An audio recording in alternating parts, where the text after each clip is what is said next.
नमस्कार, मैं हूं आशीष चित्रांशी और आप देख रहे हैं द न्यूज लॉन्चर।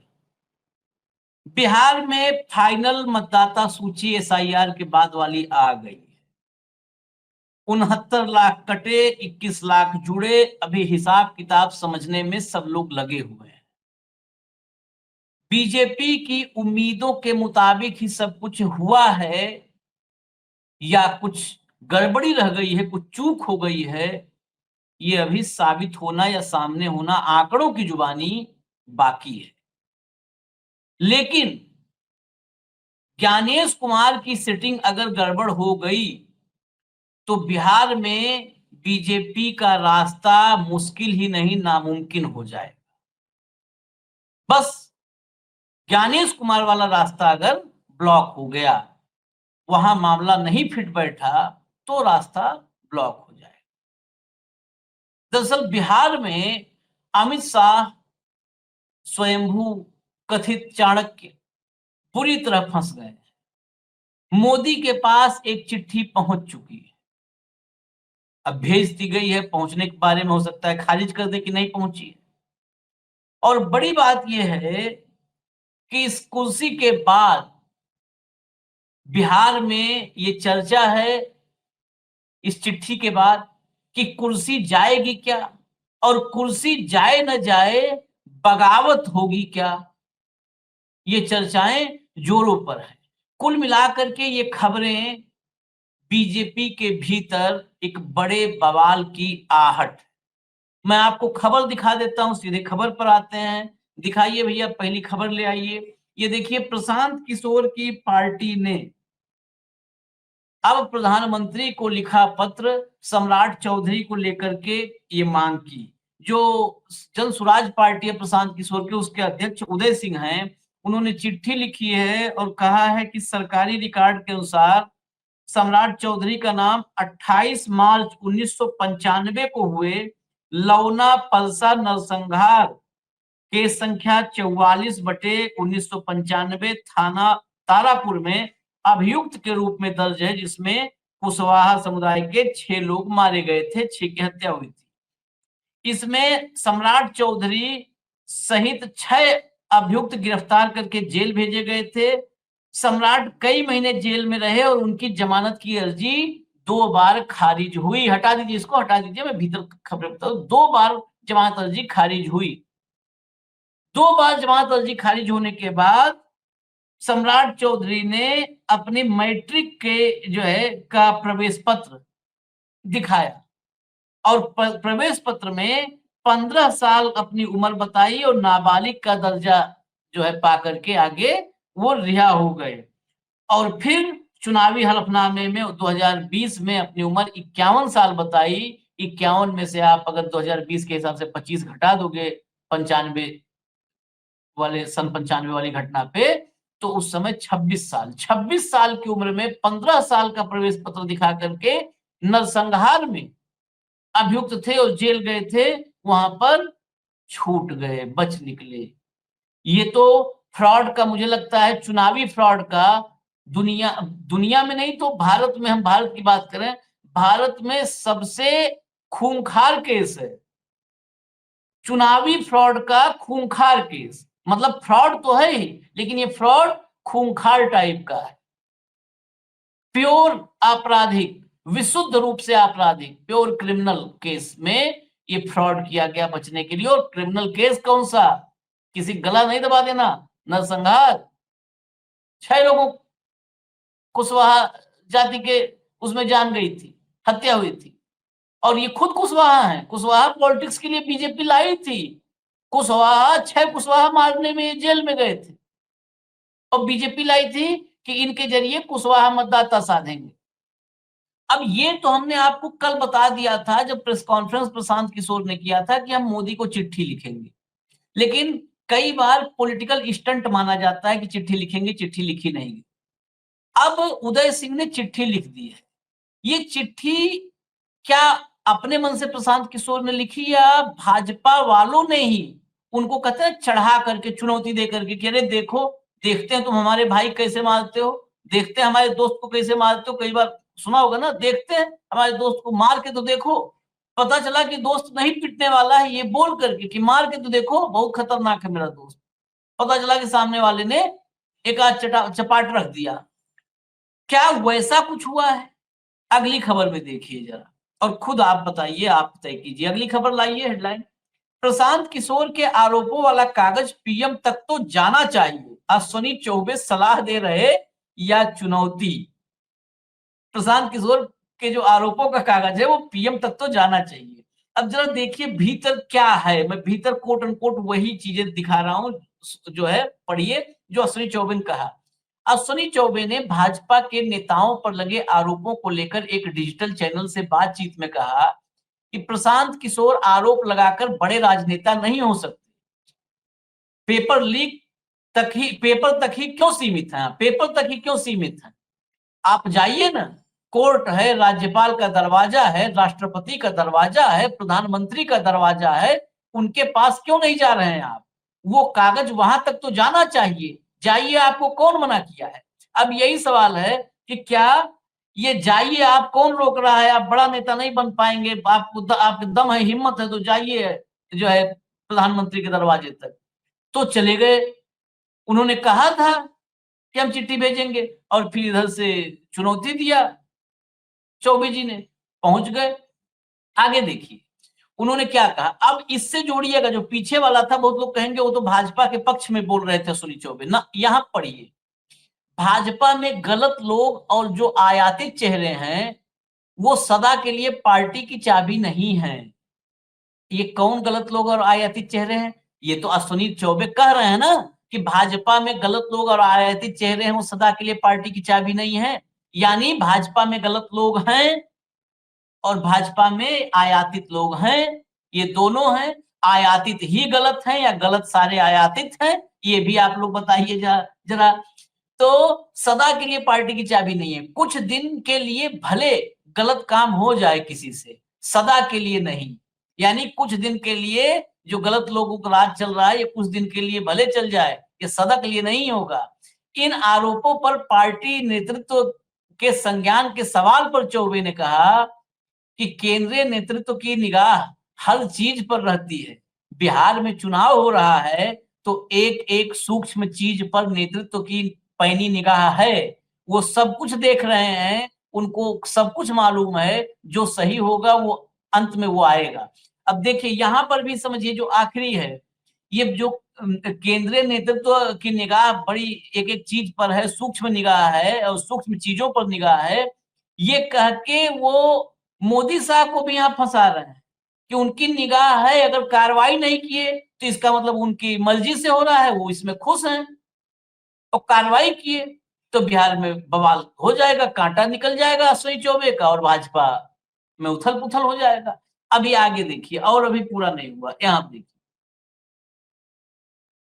जिन पर आरोप लगे हैं उन्होंने सफाई दी है, उनकी सफाई या इनका आरोप कौन सही है? यानी सम्राट चौधरी जैसे जो नेताओं पे आरोप लगे हैं और खासकर सम्राट चौधरी पर, डिप्टी सीएम पर, उनकी सफाई या इनका आरोप यानी प्रशांत किशोर का आरोप कौन सही है?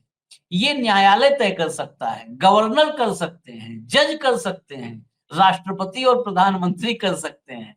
याद दिला दें कि प्रशांत किशोर ने भाजपा के डिप्टी सीएम सम्राट चौधरी, मंगल पांडे, दिलीप जायसवाल, संजय जायसवाल पर अलग अलग तरह के आरोप लगाए हैं। चुनाव से पहले इन आरोपों ने पटना की राजनीतिक गलियारों में हड़कंप मचा रखा है, ये तो आप लोग को सबको पता है। अब उन्होंने यहां तक कर दिया कि आरोप सही गलत है, मतलब ये सही गलत यहीं पर ना खत्म हो जाए पीसी तक। देखिए ये पॉलिटिशियन बहुत पुराने हैं, बहुत पुराने हैं, 90 के दशक से राजनीति में आए थे, कॉलेज स्टूडेंट यूनियन से आए हुए हैं। ये हिमालय की तपस्या से नहीं नेता बने हैं कि हिमालय की तपस्या किए फिर बांग्लादेश की लड़ाई में गए, फिर कबीर नानक और गुरु गोरक्षनाथ को साथ में बिठा करके उनकी बातचीत करवा दी, उस टाइप से राजनीति में नहीं आए हैं। ये कॉलेज यूनियन से आए हैं, खाटी खाटी नेता है, विशुद्ध जो नेता होता है, उस टाइप वाले नहीं कि जो है कौन किसके पीछे लग जाएगा और लोया और हरिल पांड्या ना। तो इन्होंने इशारे में ये भी कर दिया कि भाई इस मामले को रोकना नहीं है, इस पे न्यायालय तक मामला जाए, फैसला करे न्यायालय, जज, राज्यपाल, संवैधानिक संस्थाएं वो फैसला करें इस पे। ये होना चाहिए। अब आइए आगे, ये सिर्फ अश्विनी चौबे, सम्राट चौधरी, मोदी, शाह और पीके तक मामला नहीं है।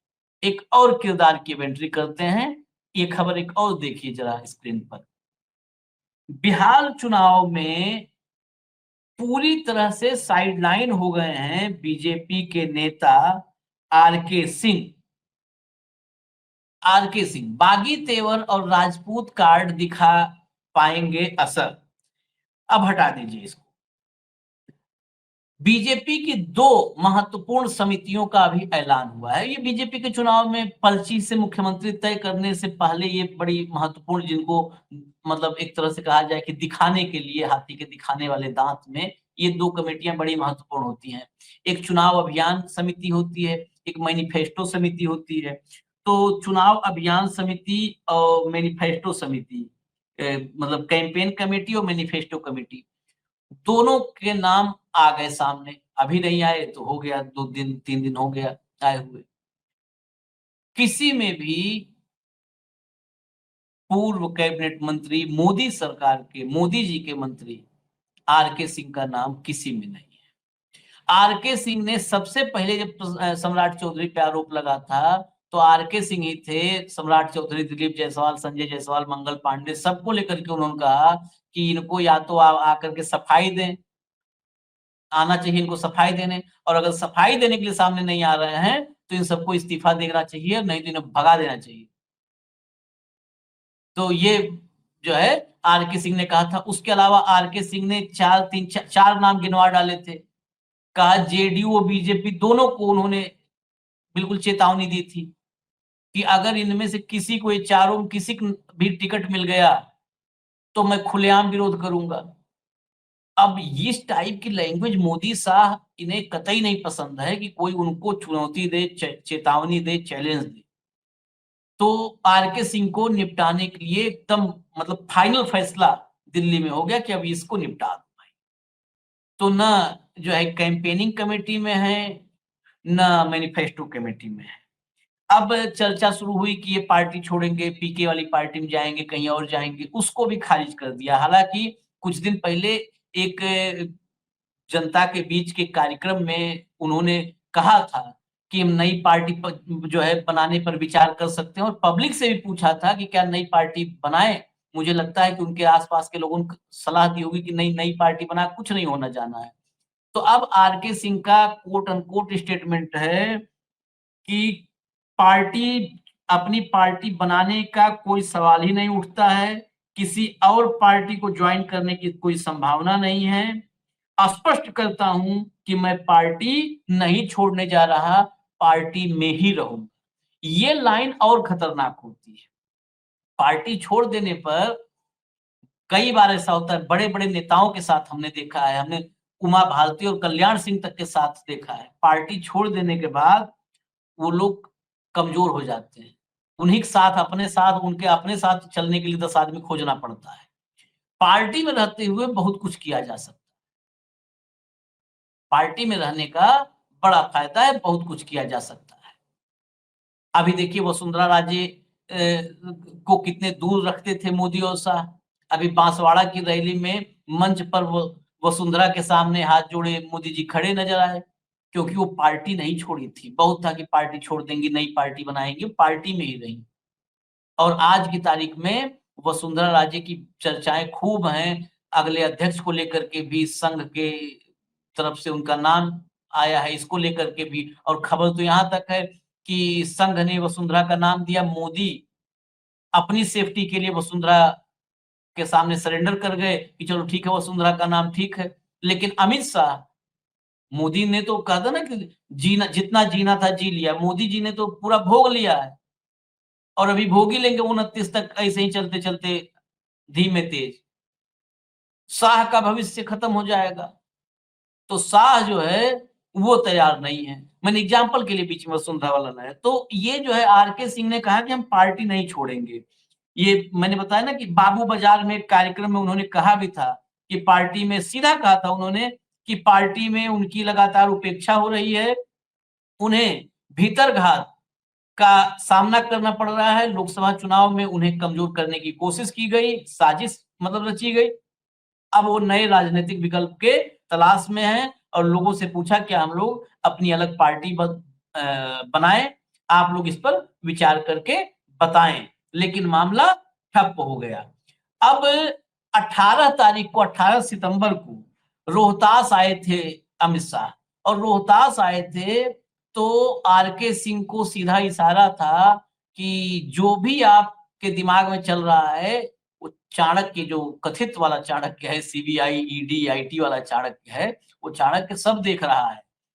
लेकिन आरके सिंह उसके बाद भी थमे नहीं।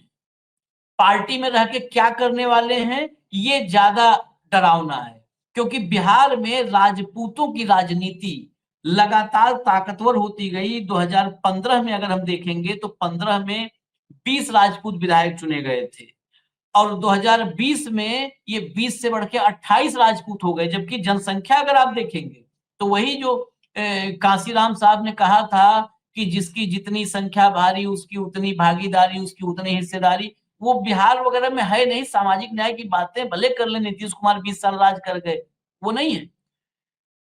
जो कुल जो है आबादी है राजपूतों की, वो 3.45% है, 3.45%।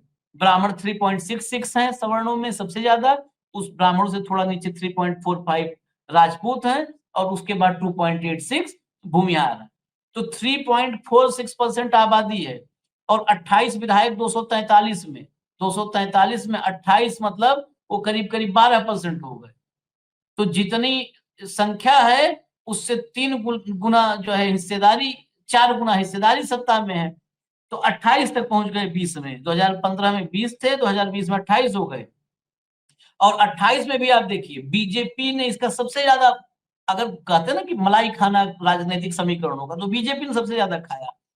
21 राजपूत उम्मीदवार उतारे थे बीजेपी ने, 21 में 15 जीते, 21 में 15। हालांकि स्ट्राइक रेट तो आरजेडी से, तेजस्वी और लालू यादव से ज्यादा नहीं है भाजपा का, लेकिन 21 में 15, जब बहुमत बिल्कुल समझ लो आप दहलीज तक पहुंच पाए थे बहुमत के, तब 21 में 15 जीते। यानी राजपूतों ने, राजपूत उम्मीदवारों के जीतने का जो स्ट्राइक रेट था भाजपा का, वो दुरुस्त था।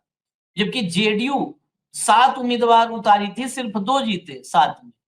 कुल जो है बाकी जो छोटे पार्टनर्स थे उनको मिला के कुल 19 विधायक चुने गए थे एनडीए से ठाकुर। राजद का आप देखिए स्ट्राइक रेट, राजद ने 8 राजपूतों को टिकट दिया था और 7 जीते थे, सिर्फ 1 हारा। 8 दिए, 7 जीते, 1 हारा।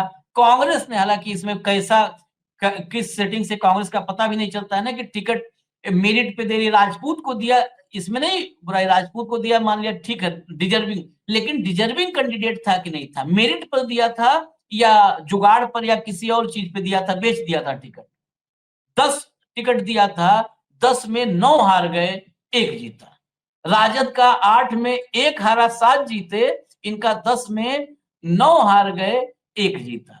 तो जो राजपूतों की राजनीति बिहार में है और वो प्रासंगिक है, उस लिहाज से देखा जाए तो ये आरके सिंह वाला, हालांकि राजीव प्रताप रूडी को रखा है, लिस्ट में रखा है, हालांकि वो लिस्ट सब दिल्ली से हो जाता है, लिस्ट औपचारिकता मात्र है, लेकिन फिर भी सिंबोलिज्म भी कुछ है ना, सिंबोलिज्म भी तो कुछ है। तो जो है राजीव प्रताप रूडी को जगह दी है, ठाकुर नेता वो भी है, आरके सिंह और राजीव प्रताप रूडी, दो ही नाम ठाकुर नेताओं के रूप में आता है वहां। तो रूडी है, लेकिन ये गायब है। अब रूडी के साथ भी दिल्ली में ही क्या खेल हुआ था, कॉन्स्टिट्यूशन क्लब के चुनाव में आप सबने देखा। रूडी को निपटाने के लिए अमित शाह के सबसे खास आदमी निशिकांत दुबे यहां से लेकर के संजीव बालियान को मैदान में उतर गए थे, और संजीव बालियान के पीछे जो है निशिकांत दुबे खड़े थे। निशिकांत दुबे के पीछे कोई संदेह ही नहीं है, वो उनकी ताकत, अद्भुत ताकत उनके पास है, वो सिर्फ अमित शाह की वजह से है। तो वो पूरी ताकत लेकर के खड़े थे। रूडी बच गए बाल बाल, वो कांग्रेस, सोनिया गांधी, राहुल गांधी, पूरे कांग्रेस ने रख दिया उनके पीठ पर हाथ, तो बच गए बाल बाल। अपोजिशन समाजवादी पार्टी सब ने हाथ रख दिया, तो बच गए। तो ऐसे में रूडी कमेटी में है, लेकिन रूडी के मन में क्या चल रहा है ये अभी किसी को नहीं पता है। वो भी खूब तेजी से इधर, खासकर उस चुनाव के बाद, कॉन्स्टिट्यूशन क्लब के चुनाव के बाद राजपूत राजनीति में खूब जोरदार लामबंदी उन्होंने भी शुरू कर दिया। तो क्या होगा नतीजा, जरा देखना पड़ेगा इस चिट्ठी के बाद कि दिल्ली में क्या होता है। सम्राट चौधरी और सम्राट चौधरी कुशवाहा 6 हत्या हुई थी और उसमें जेल में गए थे। ये मामला और भी जो है फंसा रहा है बीजेपी को, क्योंकि कुशवाहा वोटों के लिए तो सम्राट चौधरी को आगे किया, डिप्टी सीएम बनाया, फेस बनाया। लोग तो सीएम तक की बात करने लगे थे कि सम्राट ही सीएम होगा, वही बिहार का सम्राट होगा अगला। तो ऐसे में अब तो कुशवाहा बिरादरी में भी अगर ये मैसेज जाएगा कि भाई सम्राट चौधरी तो असली ये है, क्योंकि इस पर अब तक कोई ठोस स्पष्टीकरण या इसको झूठ साबित नहीं किया गया है किसी की भी तरफ से। तो नजर रखिए, हम भी नजर रख रहे हैं। फिलहाल मुझे इजाजत दीजिए, नमस्कार।